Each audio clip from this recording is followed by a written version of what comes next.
রোজা রাখা অবস্থায় কি গুপ্তাঙ্গের লোম পরিষ্কার করা যাবে? জাকাতের টাকা কাউকে না বলে দেওয়া যায় হবে কিনা এবং ভাই বোনকে জাকাত দেওয়া যাবে কিনা? তারাবির নামাজের মাঝে বা শেষে কি দোয়া করা যাবে? রমজান মাসে দৈনিক ওজিফা হিসেবে কোন কোন সূরাগুলো পড়বো? মসজিদে যদি তারাবির হক আদায় করা না হয় তাহলে কি একাই নামাজ পড়া যাবে? রোজা অবস্থা যদি হস্তমৈথুন করে তাহলে রোজা ভেঙে যাবে কিনা? ভেঙে গেলে যদি সাথে সাথে ফরজ গোসল করে পুনরায় রোজার নিয়ত করে তাহলে কি রোজা হবে না? রোজা অবস্থায় ঘুমের মধ্যে স্বপ্নে কিছু খেতে দেখলে কি রোজার কোনো সমস্যা হয় কিনা? জাকাতের টাকা খরচের খাতগুলো কি কি? রোজা অবস্থায় স্বপ্নদর্শী কি রোজা নষ্ট হয়ে যায়? ফিতরা কি আলাদা করে রেখে ঈদের পর আদায় করা যাবে? পাকা চুল বা দাড়ি তুলে না ফেলে বেছে বেছে কেটে ফেলা যাবে কিনা? যেহেতু তুলে ফেললে গুনাহ হয় তাই কেটে ফেলা যাবে কিনা? রোজা অবস্থা রক্তদান করলে কি রোজা ভেঙে যাবে? শরীর থেকে কোনো কিছু বের হলে নাকি রোজা ভেঙে যায়? রোজা রাখলে হাত পা কাঁপে, মাথা ঘুরায়, শোয়া থেকে উঠতে পারি না, এখন কি করা উচিত? প্রবাসীদের ফিতরা আদায়ের বিধান কি? আমরা কি দেশের হিসাব করে ফিতরা আদায় করবো নাকি যেখানে থাকি ওই জায়গার হিসাবে দেওয়া লাগবে? সর্বপ্রথম যে প্রশ্নটি আমি দেখতে পাচ্ছি সেটি হলো, রোজা অবস্থায় ঘুমের মধ্যে স্বপ্নে কিছু খেতে দেখলে কি রোজার কোনো সমস্যা হয় কিনা? রোজা অবস্থায় স্বপ্নে যদি আমরা কোনো কিছু খেতে দেখি তাতে আমাদের রোজার কোনো ক্ষতি হবে না। স্বপ্নে শুধু খেতে দেখা নয়, অন্য যাই দেখি না কেন, স্বপ্নে দেখা বিষয়গুলো যেহেতু বান্দার এখতিয়ারাধীন নয়, ইচ্ছাকৃত মানুষ স্বপ্নে দেখে না সাধারণত, যার কারণে এটার কোনো দায় বান্দাকে বহন করতে হবে না। বিধায় রোজা অবস্থায় স্বপ্নে আমরা যাই দেখি না কেন তার জন্য আমার রোজা ভঙ্গ হবে না। রোজা অবস্থায় স্বপ্নদর্শী কি রোজা নষ্ট হয়ে যায়? উত্তর হলো না, রোজা অবস্থায় স্বপ্নদর্শী রোজা ভঙ্গ হয় না। একটু আগে আমরা বলেছি স্বপ্নে যাই কিছু দেখুক মানুষ, তার জন্য বান্দাকে কোনো দায়বর্তা বহন করতে হয় না। তবে স্বপ্নদর্শীর ফলে যদি বীর্যপাত হয়ে থাকে তার ফলে গোসল ফরজ ঠিকই হবে। এছাড়া স্বপ্নদর্শীর কারণে রোজা ভঙ্গ হবে না। ফিতরা কি আলাদা করে রেখে ঈদের পর আদায় করা যাবে? না, ঈদের পর আদায় করলে ফিতরা আদায় হবে না, বরং ফিতরা আদায় করতে হবে ঈদের সালাতের আগে। নবী করিম সাল্লাল্লাহু আলাইহি ওয়াসাল্লাম বলেছেন, মানাদ্দাহা ক্বাবলা সালাহ, যে ব্যক্তি ঈদের আগে ফিতরা আদায় করবে ফাহিয়া মাকবুলা, তাহলে সেটা ফিতরা হিসেবে কবুল হবে। ওমানাদ্দাহা বাদা সালাহ, যে ব্যক্তি ঈদের পরে আদায় করবে ফাহিয়া সাদাকাতুম মিনাস সাদাকাত, অন্য 10টা সাদাকার মধ্যে সাধারণ দান হবে। এটা ঈদের যে আপনার কি বলে এটাকে, ফিতরার যে দায়িত্ব, সেই দায়িত্বের ফলে কিন্তু আদায় হবে না। এরপরে প্রশ্ন হলো, রোজা অবস্থা যদি হস্তমৈথুন করে তাহলে রোজা ভেঙে যাবে কিনা? ভেঙে গেলে যদি সাথে সাথে ফরজ গোসল করে পুনরায় রোজার নিয়ত করে তাহলে কি রোজা হবে না? এর ফলে রোজা আর জোড়া লাগবে না। হস্তমৈথুন করে বীর্যপাত যদি কেউ করে তার ফলে রোজা ভেঙে যাবে। এই রোজা তাকে পরবর্তীতে রাখতে হবে, রেখে দিতে হবে, এবং এই রোজার ভাঙার ফলে তাকে কাফারাও আদায় করতে হবে। অর্থাৎ একটি রোজার কারণে তার একটা রোজা তো কাজা করতেই হবে, সাথে আরও 60টা রোজার টানা ধারাবাহিকভাবে বিরতিহীনভাবে রেখে দিতে হবে। এটি তার জন্য একরকম শাস্তি এবং এটি জঘন্য অপরাধ বটে। যার কারণে আল্লাহ মাফ করুক, এ ধরনের অপরাধ থেকে আল্লাহ তাআলা হেফাজত করুন, এবং এই ধরনের অপরাধ থেকে আমাদেরকে বেঁচে থাকার মতো ইমানি শক্তি তাকওয়া আল্লাহ তাআলা আমাদেরকে দান করুন। এরপর প্রশ্ন হলো, রোজা রাখলে হাত পা কাঁপে, মাথা ঘুরায়, শোয়া থেকে উঠতে পারি না, এখন কি করা উচিত? রোজা রেখে যদি কারোর এরকম পরিস্থিতি হয় এবং এটা যদি সহনীয় পর্যায়ে থাকে তাহলে তাকে সিয়াম রাখতে হবে, এই অজুহাতে সিয়াম ভাঙার সুযোগ নেই। আর যদি এটা চরম পর্যায়ে পৌঁছে যায় এবং কোনোভাবেই যদি এটা তারা করতে না পারেন, অর্থাৎ এই সিয়াম রাখতে গিয়ে তার মাথা ঘোরানো এবং হাত পা কাঁপা, এটা যদি চরম পর্যায়ে পৌঁছে, যেটা অসহনীয় পর্যায়ে এবং আশঙ্কা থাকে তার জীবনের উপরে, ডক্টর দেখানোর পর ডক্টরও যদি তাকে রেকমেন্ড করেন, যিনি সিয়ামের গুরুত্ব বুঝেন, এরকম ডক্টর, অভিজ্ঞ ডক্টর, তিনি যদি বলেন যে সিয়াম ভেঙে ফেলতে হবে, তাহলে সেক্ষেত্রে রোজা না রাখার সুযোগ আছে। কিন্তু সামান্য একটু শরীর খারাপ লাগছে, তখন তো রেস্ট করবেন, শুয়ে থাকবেন, কিন্তু রোজা ভাঙতে যাবেন না ঠুনকো অজুহাতে। এরপরে প্রশ্ন হলো, রোজা অবস্থা রক্তদান করলে কি রোজা ভেঙে যাবে? শরীর থেকে কোনো কিছু বের হলে নাকি রোজা ভেঙে যায়? রোজা অবস্থা রক্তদান করলে রোজা ভাঙবে না, আর শরীর থেকে কোনো কিছু বের হলেও রোজা ভাঙবে না। তবে রক্তদান করতে গিয়ে যেন এত বেশি রক্তদান করা না হয়, বা দুর্বল শরীরে যদি রক্তদান করা হয় যার ফলে তিনি অসুস্থ হয়ে পড়ে রোজা আর কন্টিনিউ করতে না পারেন, সেই পর্যায়ে যাওয়া উচিত নয়। বাকি এক ব্যাগ রক্ত দিলেন, তিনি নিজের প্রতি নিজের আস্থা আছে যে তার বড় কোনো ক্ষতি হবে না, তাহলে তিনি এটা করতে পারেন। অর্থাৎ এর ফলে তিনি রোজা ভেঙে ফেলতে হবে এরকম দুর্বল হবেন না, তিনি জানেন, তাহলে সেক্ষেত্রে রোজা দেওয়াটা এটা রোজা ভাঙের কোনো কারণ নয়। আর শরীর থেকে কিছু বের হলে রোজা ভঙ্গ হবে না। আমরা অনেকে মনে করি শরীর থেকে কিছু বের হলে রোজা ভঙ্গ হবে, কেউ একটু বমি করেছেন অল্প স্বল্প, তাদের রোজা ভঙ্গ হবে না, রক্ত দিয়েছেন এক ব্যাগ, তাদের রোজা ভঙ্গ হবে না। তবে ইচ্ছাকৃত বমি করলে সেটি রোজা ভঙ্গের কারণ হবে। মূলত শরীরে কোনো কিছু প্রবেশ করলে, শরীরেও না, পাকস্থলীতে, পেটে খাদ্যের কাজ দেয়, এরকম কোনো কিছু হলে সেটি রোজা ভঙ্গের কারণ হবে। এরপর প্রশ্ন হলো, জাকাতের টাকা খরচের খাতগুলো কি কি? জাকাতের টাকার খরচের খাত সম্পর্কে আল্লাহ রাব্বুল আলামিন সূরা তওবার 60 নম্বর আয়াতে 8টি খাতের কথা বলেছেন। তার প্রথমটি হলো ফকির, দ্বিতীয়টি হলো মিসকিন, অর্থাৎ যার অল্প আছে, যা দিয়ে তার দিন ভালো করে চলে না, একান্ত মৌলিক প্রয়োজনটা পূরণ করতে তার কষ্ট হয়, তিনি, অথবা যার কিছুই নেই, এই উভয় শ্রেণী মানুষ।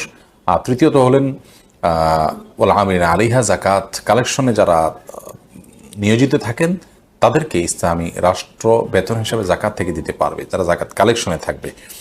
আর 4 নম্বর হলো আল মুআল্লাফাত কুলুবুহুম, অমুসলিম যাদেরকে ইসলামের পথে আকৃষ্ট করা প্রয়োজন, তাদের মাধ্যমে মুসলিম মিল্লাহ উপকৃত হবে, তাদের কে ইসলামের জন্য তাদের সিম্পেথি প্রয়োজন, তাদেরকে জাকাত দেওয়া যেতে পারে। কিংবা যাদেরকে জাকাত দিলে, মুসলিমদের মধ্যে থেকে যাদেরকে জাকাত দিলে তারা ইসলামের পথে আসবে বা ইসলামের সৌন্দর্য তারা দেখতে পারে, এরকম। 5 নম্বর হলো অফির রেকাব, কৃতদাস দাসী মুক্ত করার জন্য জাকাতের টাকা দেওয়া যাবে। আর 6 নম্বর হলো আল গারিমিন, যারা ঋণগ্রস্ত তাদের ঋণ পরিশোধের জন্য জাকাত দেওয়া যাবে। আর 7 নম্বর হলো ফি সাবিলিল্লাহ, আল্লাহর রাস্তায়। আল্লাহর রাস্তা বলতে অনেক উলামা ইকরামের মত হলো জিহাদে যারা লিপ্ত তাদেরকে জাকাত টাকা দেওয়া যাবে। আর 8 নম্বর হলো ইবনে সাবিল, মুসাফির বা পথিক, যার সাথে পর্যাপ্ত টাকা পয়সা নিয়ে খরচ করার মতো, হয়তো তার বাড়িতে ঠিকানা গন্তব্যে অনেক টাকা পয়সা আছে, তো এরকম পথিক মুসাফির তাদেরকেও জাকাত দেওয়া যাবে। এরা হলেন জাকাতের খাত। এর মধ্যে থেকে যে কোনো খাতকে, যে কোনো একটা খাতকে, যেমন গরিবকে, একজন মিসকিনকে আপনি জাকাতে টাকা দিলেই জাকাত আদায় হবে। পাকা চুল বা দাড়ি তুলে না ফেলে বেছে বেছে কেটে ফেলা যাবে কিনা, যেহেতু তুলে ফেললে গুনাহ হয় তাই কেটে ফেলা যাবে কিনা। কেটে ফেলা তাও তো এক ধরনের তুলে ফেলার মতোই, যদিও আক্ষরিক অর্থে হাদিসের খেলাফ হবে না কেটে ফেললে, তারপরেও হাদিসে যেটি বলা হয়েছে সেটি দ্বারায় এই তুল অপসারণ করা বা এটাকে লুকানোর যে চেষ্টা করা, সেটার বিরুদ্ধে নবী সাল্লাল্লাহু আলাইহি ওয়াসাল্লাম আমাদেরকে মানে সেটা না করতে বলেছেন, এমনটিও হতে পারে। সে অর্থে মানে আমরা যদি কেটে ফেলি সেটিও তার সেই নির্দেশে লঙ্ঘন হবে সেক্ষেত্রে, এই জন্য এটা অ্যাভয়েড করা উচিত। এবং তিনি বিকল্প যেটি বলেছেন তা হলো যে আমরা যে কোনো কালার করতে পারি, কালো ছাড়া লাল ইত্যাদি কালার করতে পারি। এরপরে প্রশ্ন হলো, মসজিদে যদি তারাবির হক আদায় করা না হয় তাহলে কি একাই নামাজ পড়া যাবে? মসজিদে তারাবি পড়তে গিয়ে যদি খুব বেশি হুলস্থুল করা হয়, খুব বেশি তাড়াহুড়ো করা হয়, যার ফলে অর্থের মধ্যে বিকৃতি সাধন হওয়ার আশঙ্কা থাকে, বড় ধরনের ত্রুটি হয়, কি পড়া যায় কিছুই বোঝার উপায় নেই, রুকু সিজদার মিনিমাম যেটুকু প্রয়োজন অপেক্ষা করা কমপক্ষে সেটুকুও যদি কেউ না করে, তাহলে সেক্ষেত্রে অবশ্যই আপনি বাসা বাড়িতে অন্য আরও কাউকে সাথে নিয়ে জামাত করতে পারেন, কিংবা একাকিও তারাবি পড়তে পারেন। কিন্তু ফরজ যে নামাজ আছে সে নামাজ অবশ্যই জামাতের সাথে মসজিদে আপনাকে আদায় করতে হবে, সেটা এক মসজিদে না হলে অন্য মসজিদে। আর তারাবিটা আপনি বাসায় আলাদা জামাত করে আদায় করতে পারেন, বিশেষ করে যখন এই অজুহাত আপনার থাকবে। এরপরে প্রশ্ন, রমজান মাসে দৈনিক ওজিফা হিসেবে কোন কোন সূরাগুলো পড়ব? রমাদান মাসে পড়ার জন্য সুনির্দিষ্ট কোনো সূরা আমার জানা নেই যে অমুক অমুক সূরাই শুধুমাত্র পড়তে রেকমেন্ড করা হয়েছে। আল্লাহ তাআলা মাসে কোরআন নাজিল করেছেন বিধায় গোটা কোরআনই বেশি বেশি করে তেলাওয়াত করা উচিত, বুঝে পড়া উচিত, কোরআনের মর্মচর্চা করা উচিত, কোরআন শোনাশুনি করা উচিত। নিজে তেলাওয়াত করবেন, আরেকজনকে শোনালেন, আরেকজনকে তেলাওয়াত করলেন, নিজে শুনলেন, এরকমটি রমাদানে করা উচিত। বাট রমাদান মাসে কোরআন কারীমের তেলাওয়াতের জন্য সুনির্দিষ্ট কোনো অংশ ফিক্স নেই যে এটুকুই তেলাওয়াত করবেন বা এই সূরা বারবার পড়বেন, বরং গোটা কোরআনই আপনি তেলাওয়াত করার চেষ্টা করবেন। পুরো কোরআন যদি পরিশেষ করতে না পারেন, আপনি চেষ্টা করবেন কোরআনের মধ্যে থাকার, কোরআনের মধ্যে সেটা কোরআন পড়তে পড়তে আপনি মাঝামাঝি যান বা যতটুকু যান গেলেন, কিন্তু কোরআনকে আপনি পড়ে এবং কোরআনকে সময় দিয়ে আপনি রমজান কাটানোর চেষ্টা করবেন। সুনির্দিষ্ট কোনো অংশই পড়বেন এমন কোনো রেকমেন্ডেশন কোরআন হাদিসে আছে বলে আমাদের জানা নেই।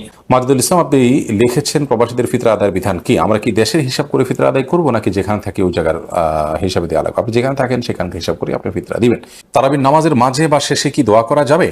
দোয়া তো যে কোনো সময় করা যায়, সে অর্থে আপনি তারাবি সালাতের মাঝে অথবা শেষে আপনি আল্লাহর কাছে দোয়া করতেই পারেন, কিন্তু এটাকে সিস্টেম বানিয়ে নেওয়া, যে 4 রাকাত পর পর দোয়া কিংবা শেষ হওয়ার পর সুনির্দিষ্ট একটি দোয়া গদবাদা হাত তুলে করা, এটিকে সিস্টেম বানিয়ে নেওয়াটা, এটি বেদাতে পর্যবসিত হওয়ার আশঙ্কা আছে। শরীয়ত কোনো কিছু যদি নির্দেশ না করে, সেটাকে শরীয়তের নির্দেশ মনে করে কিংবা সেটাকে শরীয়তের নির্দেশের মতো গুরুত্ব দিয়ে যদি কেউ আদায় করেন, তাহলে সেটাকে সওয়াবের কাজ, এই ইবাদতের পদ্ধতি বা নিয়ম যদি বানিয়ে নেন কেউ, তো সেটি বেদাতে পর্যবসিত হওয়ার সমূহ আশঙ্কা আছে। আপনি নিজে থেকে এমনি কখনো দোয়া করলেন, কখনো করলেন না, সেটা একান্ত আপনার ব্যক্তিগত বিষয়, কিন্তু সুনির্দিষ্ট দোয়ার ফরম্যাট ঠিক করে নেওয়ার কোনো সুযোগ কিন্তু নেই। এরপর প্রশ্ন হলো, জাকাতের টাকা কাউকে না বলে দেওয়া যায় হবে কিনা, এবং ভাই বোনকে জাকাত দেওয়া যাবে কিনা? ভাই বোন তারা যদি প্রাপ্তবয়স্ক হয়ে থাকে, অভাবী থাকে, জাকাতের হকদার থাকে, তাদেরকে অবশ্যই জাকাতের টাকা দেওয়া যাবে, জাকাতের টাকা দিয়ে তাদেরকে স্বাবলম্বীও করে দেওয়া যাবে। এবং জাকাতের টাকা দেওয়ার সময় জাকাত যিনি নিচ্ছেন তাকে না বলেও দেওয়া যাবে। আপনি মনে মনে নিয়ত করলেন জাকাত দিচ্ছেন, তাকে বললেন যেটা আপনি খরচ করেন, আপনি নিয়ত করলেন জাকাত থেকে দিচ্ছেন, এটা যথেষ্ট হবে। তাকে বলে দেওয়াটা এটা আবশ্যক কোনো বিষয় নয়। একা একা নামাজ পড়ার ক্ষেত্রে সূরা কোরআন তেলাওয়াতের সময় ঠোঁট না নাড়িয়ে মনে মনে তেলাওয়াত করা জায়েজ আছে কিনা? একা একা যখন আমরা সালাত আদায় করবো, তখন সূরা কেরাত ইত্যাদি এগুলো আমাদেরকে ঠোঁট নাড়িয়ে তেলাওয়াত করতে হবে। মনে মনে তেলাওয়াত করলে সেটা তেলাওয়াত হিসাবে গণ্য হবে না, কোরআন পাঠ হিসাবে গণ্য হবে না। পাঠের জন্য অবশ্যই আমাদের ঠোঁট, জিহ্বা ইত্যাদি নড়তে হবে। এর পরের প্রশ্ন হলো, রোজা রাখা অবস্থায় কি গুপ্তাঙ্গের লোম পরিষ্কার করা যাবে? উত্তর হলো করা যাবে, কোনো অসুবিধা নাই, এর ফলে রোজার বা সিয়ামের কোনো ক্ষতি হবে না। এরপরে আপনি ইয়াসিন শেখ আপনি লিখেছেন, রোজা থাকা অবস্থায় বেশি সময় ধরে পানিতে থাকলে রোজার কোনো ক্ষতি হবে কিনা। রোজা অবস্থায় বেশি সময় ধরে পানিতে থাকলে রোজার কোনো ক্ষতি হবে না, তবে যদি কেউ অনেক সময় ধরে গোসল করে এবং ডুব দিতে থাকেন, এর ফলে নাকে, মুখে, কানে দিয়ে তার পানি প্রবেশ করতে পারে, বিশেষ করে নাক মুখ দিয়ে পানি প্রবেশ করার সম্ভাবনা অনেক বেশি থাকে। তো এই সম্ভাবনার কারণে, এই আশঙ্কার কারণে অনেক বেশি সময় ধরে ডুবুডুবি করা উচিত নয়, কারণ এভাবে যদি পানি ঢুকে যায় তাহলে তার রোজা ভেঙে যাবে। তো রোজা ভেঙে যাবে, এরকম ভেঙে যেতে পারে, এরকম কোনো কাজ করা কোনো মুসলমানের জন্য জায়েজ নয়। সেই বিষয়টির উপর আমাদের খুবই সচেতন থাকতে হবে, দায়িত্বশীল থাকতে হবে, সাবধান এবং সতর্ক থাকতে হবে। আর রোজার বিষয়টি হলো যে পানিতে আপনি যদি কোনো কাজে আপনি থাকতে হলো, মাজা পরিমাণ, কোমর পরিমাণ বা বুক পরিমাণ আপনি থাকলেন, সেখানে 1-2 ঘন্টা, হয়তো অনেকে আছে পানিতে ডুবে কাজ করতে হয়, পানিতে আপনার নিজেকে মাজা করে কোমর পরিমাণ বা বুক পরিমাণ ডুবিয়ে তারপর কাজ করতে হয়, এটা তো কাজের অংশ হিসাবে, বিধায় সেটি তার জন্য জায়েজ আছে, কোনো অসুবিধা নেই। সের ফলে রোজার কোনো ক্ষতি হবে যে ব্যাপারটি সেরকম নয়, যদি পানি ভিতরে প্রবেশ না করে কোনো অসুবিধা নেই। সান হাবিব আপনি লিখেছেন, আমি ইউনিভার্সিটিতে এবার এক্সাম দেব, রোজা না রেখে যদি আমি পরীক্ষার পরে এই রোজাগুলো কাজা করি তাহলে কি হবে? দেখুন, রোজা অবস্থায় যদি পরীক্ষা আসে কিংবা ক্লাস করার ব্যাপার থাকে কিংবা কোনো ডিউটির ব্যাপার থাকে, তাহলে সেক্ষেত্রে সেই অজুহাতে রোজা না রাখার সুযোগ নেই। ইমানদার রোজা না রাখার সুযোগ তখনই থাকবে যে রোজা রাখলে তার জীবনহানির আশঙ্কা হবে, তার জীবনের উপরে বড় ধরনের হুমকি হবে, এরকম বিষয়ে তিনি রোজা না রাখার সুযোগ আছে, সেগুলো পরে তিনি রাখবেন। কিন্তু পরীক্ষা না দিলে তো আমি মরে যাওয়ার ব্যাপারটি এরকম নয়, অথবা আমি শেষ হয়ে যাওয়ার ব্যাপারটি এরকম নয়, ক্লাস না করলে আমি মরে যাবো, মৃত্যুর মুখে পতিত হবে, এটা এরকম না, হয়তো ক্ষতিগ্রস্ত হব। তো এই স্যাক্রিফাইসটা মাধ্যমেই তো আমাকে আল্লাহ তাআলার সন্তুষ্টির পথে এগিয়ে যেতে হবে। যদি এরকম পরিস্থিতিতে আমরা রোজা রাখি, তাতে আমরা মরে যাওয়ার ব্যাপারটা এরকম না, রোজা রেখে পরীক্ষা দেওয়া যাবে, ক্লাসও করা যাবে, হয়তো কঠিন হবে, হয়তো একটু কষ্ট হবে, কিন্তু এই কষ্টে একেবারে মরণাপন্ন অবস্থা হবে ব্যাপারটা কিন্তু সেরকম না, একটু কষ্ট হবে, জাস্ট এটুকু। বিধায় এটুকু সবার একজন মুসলমানকে তো করতেই হবে ইনশাআল্লাহ তাআলা। ইমানদারের কাছে ইসলামের রোকনগুলো, ফরজ কাজগুলো অনেক গুরুত্বপূর্ণ, সে কাজগুলো তিনি করবেন। সে কাজগুলো করার পাশাপাশি তিনি দুনিয়ার জন্য তার জাগতিক যে কর্মকাণ্ড আছে সেগুলোর জন্য তিনি আপ্রাণ চেষ্টা করবেন। যদি তিনি আপ্রাণ চেষ্টা করেও সেই সমস্ত কাজে কোনো প্রকার ক্ষতি হয়, ঘাটতি হয়, তো সেটাকে তিনি পুষিয়ে নেওয়ার চেষ্টা করবেন। অর্থাৎ এক কথা, স্যাক্রিফাইসটা হবে দুনিয়ার ক্ষেত্রে, দিনের ক্ষেত্রে নয়। আপনার জন্য দুইটা জিনিস আসলো আপনার সামনে, আপনি হয় দিনের ক্ষেত্রে ত্রুটি করবেন দুনিয়া ঠিক রাখার জন্য, না হলে দুনিয়ার ক্ষেত্রে ত্রুটি করবেন দিন ঠিক রাখার জন্য। কোনটা আপনার করা উচিত? একটা ক্ষণস্থায়ী, খুব সীমিত সময়ের এবং সেটার প্রাপ্তির কোনো নিশ্চয়তা নাই, আর একটা স্থায়ী এবং সেটা প্রাপ্তির নিশ্চয়তা আছে, তৃপ্তির স্থায়িত্ব আছে। কোনটার জন্য আপনার স্যাক্রিফাইস করা উচিত সেটা বোধ হয় বলাই বাহুল্য। আল্লাহ তাআলা আমাদেরকে বোঝার তৌফিক দান করুন। বশির আহমদ আপনি লিখেছেন, কাউকে ইফতার করানোর মতো সাধ্য আমার নেই, এক্ষেত্রে রোজাদারকে ইফতার করানোর সব আমি কীভাবে পেতে পারি? কাউকে ইফতার করানোর সাধ্য আপনার নেই, এই কথা বোধ হয় এইভাবে পুরোপুরি সঠিক নয় প্রদর্শক। কারণ হলো নবী করিম সাল্লাল্লাহু আলাইহি ওয়াসাল্লাম এই জাতীয় হাদিসগুলো বলার সময় এতটা সহজ করে দিয়েছেন যে কেউ যদি একটা খেজুর দিয়ে, একটা খেজুরের অংশ দিয়ে, একটু পানি দিয়ে ইফতার করায় তিনিও সওয়াব পাবেন। আপনি নিজে তো রোজা রাখেন এবং ইফতার করেন আশা করি ইনশাআল্লাহ, সেই হিসাবে আপনি নিজের ইফতার থেকে একটা খেজুর বাঁচিয়েও কি আপনি কাউকে দিতে পারেন না? এই সামর্থ্য তো আপনার অবশ্যই আছে। আমরা মনে করি ইফতার করানো মানে হলো তাকে অনেকগুলো আইটেম দিয়ে খুব ভালোভাবে গর্জিয়াসলি ইফতার করানো, ব্যাপারটা তো সেরকম নয়। আর দ্বিতীয় কথা হলো যে আমরা পথে ঘাটে, বিশেষ করে আপনার ধরুন জ্যামের কারণে অনেক মানুষ আটকা পড়ে, তাদের ইফতারের সময় ইফতার করার তেমন কোনো সুযোগ থাকে না। আপনি যদি ইনটেক একটা পানির বোতল কিনে মাত্র 10 টাকা 15 টাকা খরচ করে একজন মানুষকে দেন, ভাই ইনটেক পানির বোতল, আপনি ইফতার করতে পারেন। অথবা যে কোনোভাবে আপনি ইফতারে একটা আপেল দিলেন, কিছু একটা দিলেন, একটা খেজুর দিলেন, দিয়ে আপনি ইফতার করেন, তাতে আপনি সওয়াব পেতে পারেন। যদি এরকম কোনো সুযোগ না থাকে, সেক্ষেত্রে ইফতার করালে যে সওয়াব হয় সে বিষয়টি একজন সম্পদশালী মানুষকে আপনি বললেন, তাকে আহ্বান করলেন কোনো একটা ইফতার প্রজেক্টে শরীক হওয়ার জন্য, এর মাধ্যমে আপনি সওয়াব পেতে পারেন। কারণ মান দাল্লা ইলা খাইরিন, যে ব্যক্তি কোনো ভালো কাজের পথ দেখাবে কাউকে, তার তার দেখানোর কারণে সে লোকটা যদি সে কাজটি করে, তাহলে ইনশাআল্লাহ ইনি পথ দেখিয়ে তিনি কাজটা করে যে পরিমাণ সওয়াব পাবেন তার সমপরিমাণ সওয়াব পেতে পারেন। বিধায় আপনি কাজটি করবেন, এটি আপনার জন্য একটা বিকল্প। আল্লাহ তাআলা তৌফিক দান করুন। আরেকটি বিষয় হলো, কোন ইবাদত করতে আমি ইচ্ছা আছে প্রচণ্ড রকমের, আমার সুযোগ থাকলে আমি অবশ্যই করতাম, বাট সুযোগ নাই দেখে আমি করতে পারছি না, এরকম হলে আল্লাহ রাব্বুল আলামিন তাকে সওয়াব দেন। অতএব আপনার অরিড হওয়ার কোনো কারণ নেই। এরপরে খাদিজা জামান উর্মি আপনি লিখেছেন, অনেকে শুধু ফরজ নামাজ পড়ে উঠে যায়, পরে সুন্নত পড়ে না, এমনটি করা কি উচিত? শুধু ফরজ নামাজ পড়ে উঠে গেলেন, সুন্নত আর পড়লেনই না, এটি অবশ্যই অনুচিত কাজ। কালে ভদ্রে এরকম হতে পারে, কিন্তু নিয়মিত এমনটি করা উচিত নয়, এটা ভালো কোনো কাজ নয়। নবী করিম সাল্লাল্লাহু আলাইহি ওয়াসাল্লাম ৫ ওয়াক্ত সালাতের আগে পড়ার যে সুন্নত রাকাতগুলো, নামাজগুলো আছে, সেগুলোকে তিনি খুব গুরুত্বের সাথে করতেন এবং কোনো কারণে ছুটে গেলে সেগুলোকে পরে আদায় করার চেষ্টা করতেন। এর মানে হলো, একজন ইমানদার এই জাতীয় সালাতগুলোকে সর্বোচ্চ গুরুত্বের সাথে আদায় করবেন। সেখানে অবহেলার সাথে আদায় করা এবং প্রয়োজন হোক আর না হোক বা বাধ্য হোক আর না হোক তিনি জাস্ট অবহেলা করে চলে গেলেন, সুন্নতগুলো পড়লেন না, এমনটি করা জায়েজ নয়, সঠিক নয়। আমরা অনেকে আবার এই সুন্নতটাকে এতটা আবশ্যক বানিয়ে ফেলেছি যে সুন্নত না পড়ার সময় নেই, তাহলে নামাজই পড়লাম না। নামাজ পড়তে আমার হয়তো সুন্নত সহ 15 মিনিট সময় লাগবে, আমার হাতে আছে 5 মিনিট, তাহলে আমি নামাজই পড়বো না। তো এটা ভুল ধারণা, কারণ আমাকে ফরজটা পড়লে ওয়াক্তের যে দায়, সেটা থেকে আমি মুক্ত হয়ে যাব। সুন্নত না পড়লে আমার বড় কোনো গুনাহ বা কবিরা গুনাহ হবে না, কিন্তু নবী করিম সাল্লাল্লাহু আলাইহি ওয়াসাল্লামের জীবনে গুরুত্ব পাওয়া একটা সুন্নাহ ছুটে গেল, সে অর্থে ক্ষতি তো আমার হলোই। তো এই বিষয়ে আমাদের ব্যালেন্স করার চেষ্টা করতে হবে। বিশেষ করে আরাবিয়ান কান্ট্রিগুলোতে দেখা যায় যে এটার তেমন কোনো গুরুত্ব দিচ্ছে না মানুষ, বেশিরভাগ মানুষ, সাধারণ মানুষের কথা বলছি আমি, সচরাচর মসজিদগুলোতে। আবার আমাদের দেশে সেটাকে অনেকে একেবারে ফরজের মতো, ওয়াজিবের মতো বানিয়ে ফেলেছে। এই দুইটার মধ্যে সমন্বয় করতে হবে, সর্বোচ্চ সুন্নত নামাজের মধ্যে সর্বোচ্চ গুরুত্ব দিয়ে এগুলোকে আদায় করতে হবে এবং নিয়মিত এটাকে ত্যাগ করা এটা কখনোই উচিত হতে পারে না। এরপরে রাবিয়া বিনতে নজরুল আপনি লিখেছেন, রোজা থাকা অবস্থায় নামাজে কান্না চলে আসে, চোখের পানি যদি মুখে চলে যায় তাহলে কি রোজা হবে? রোজা অবস্থায় যদি আল্লাহ রাব্বুল আলামিনের ভয়ে বা যে কোনো কারণে চোখের পানি এলো, সেই চোখের পানি যদি গড়িয়ে আমাদের মুখে চলে আসে, সেটা আমরা থুতুর সাথে ফেলে দিতে হবে। যদি আমরা না ফেলি এবং সেটাকে আমরা থুতুর সাথে গিলে ফেলি, তাহলে সেক্ষেত্রে রোজা ভঙ্গ হয়ে যাবে। তো এক্ষেত্রে চোখের পানি মুখে আসলে সেটাকে যাতে আমরা না গিলে ফেলি, সে বিষয়ে আমাদের সতর্ক থাকতে হবে, ফেলে দিতে হবে সেটা। রফিক আহমদ আপনি লিখেছেন, তারাবির 4 রাকাত পরপর প্রচলিত যে দোয়াটি পড়া হয়, এ সম্পর্কে আপনি বলেছেন এটি হাদিসে নেই, অথচ একজন আলেম দাবি করেছেন এটি হাদিসে আছে, এ ব্যাপারে আপনি কি বলবেন? ভাই রফিক আহমদ, দুঃখজনক যে কথাগুলো ভালো করে অনেকে না শুনেই মন্তব্য করেন, আবার অনেকে শুনেও সেটাকে বিকৃত করেন। আমরা বলেছি তারাবির নামাজে 4 রাকাত পরপর যে দোয়া আমাদের দেশে পড়া হয়ে থাকে, সুবহানাজিল মুলক ওয়াল মালাকুতে শেষ পর্যন্ত, এই দোয়া 4 রাকাত পর, তারাবির পরে 4 রাকাত পরপর এই দোয়া পড়ার কথা হাদিসে নেই। আবারও বলছি, তারাবির 4 রাকাত পরপর এই দোয়া পড়ার কথা কোনো হাদিসে নেই, কোনো জাল হাদিসেও নেই। আবারও বলছি, তারাবির নামাজের 4 রাকাত পরপর এই দোয়া পড়ার কথা কোনো হাদিসে নেই। এই দোয়ার বিভিন্নভাবে এসেছে রুকুর তাসবিহ হিসেবে, সুবহানাজিল মালাকুতি ওয়াল জাবারুতি। রুকুতে নবী করিম সাল্লাল্লাহু আলাইহি ওয়াসাল্লাম সুবহানাল আযীমের জায়গায় আপনার এই তাসবিহ পাঠ করতেন, এই দোয়া পাঠ করতেন। তো রুকুর তাসবিহকে এনে যদি আপনি 4 রাকাত পরপর যে আমরা বৈঠক করে থাকি, বসে থাকি আরামের জন্য, রেস্টের জন্য, সেই জায়গায় আপনি সেট করেন, তার জন্য আপনার তো প্রুফ লাগবে। যেটা রুকুতে করতে বলা হয়েছে সেটা আপনি এখানে করছেন, তার ভিত্তিটা কি? সেখানে আমি বলেছি যে কোনো হাদিসের ভিত্তি নেই।